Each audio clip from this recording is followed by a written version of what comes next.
But I cannot shrink back from communicating to you all the truth and giving you something with what you may sink your teeth into to see if whether or not these things that I am saying are true.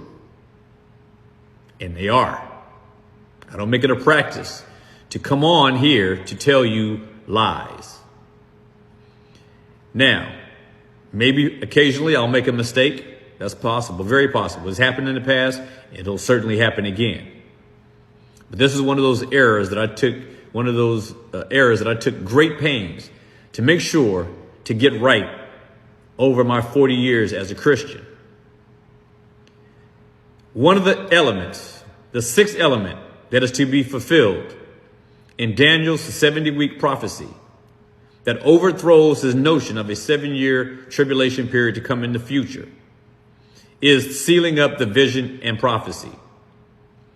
So the issue is this. When Jesus came and when Christ performed his work, did he seal up vision and prophecy? Did he cause these things to cease? Has there been a cessation of visions and prophecies? I am telling you tonight, there is. It has been done. Visions and prophecy is a thing of the past.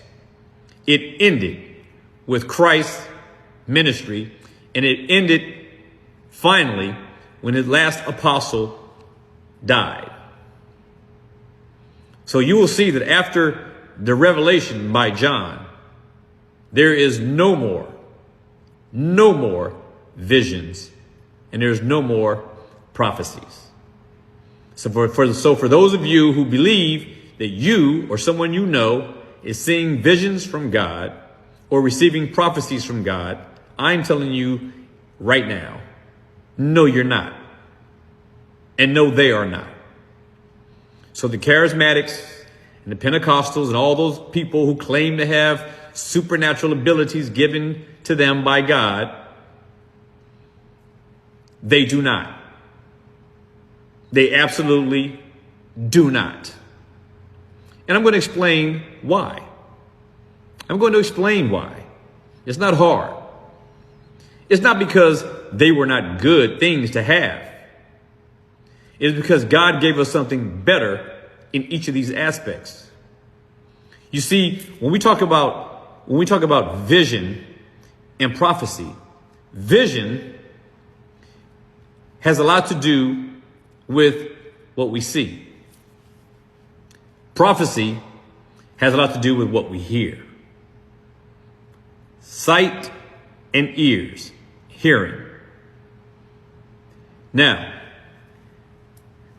we know that there was a time that men were receiving visions and prophecies. We see this throughout the Old Testament. We see a lot throughout the Old Testament. But we have to ask ourselves, what was the reason for it?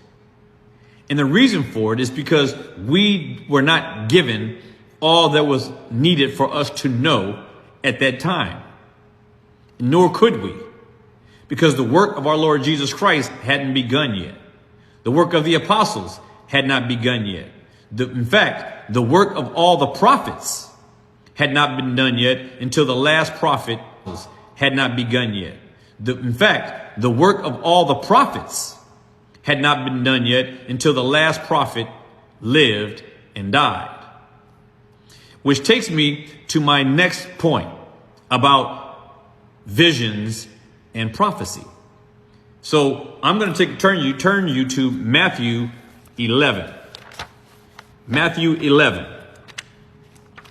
And again, and I already see a few people who have written in the comments that I have a problem and that I'm sad because I'm saying what I'm saying.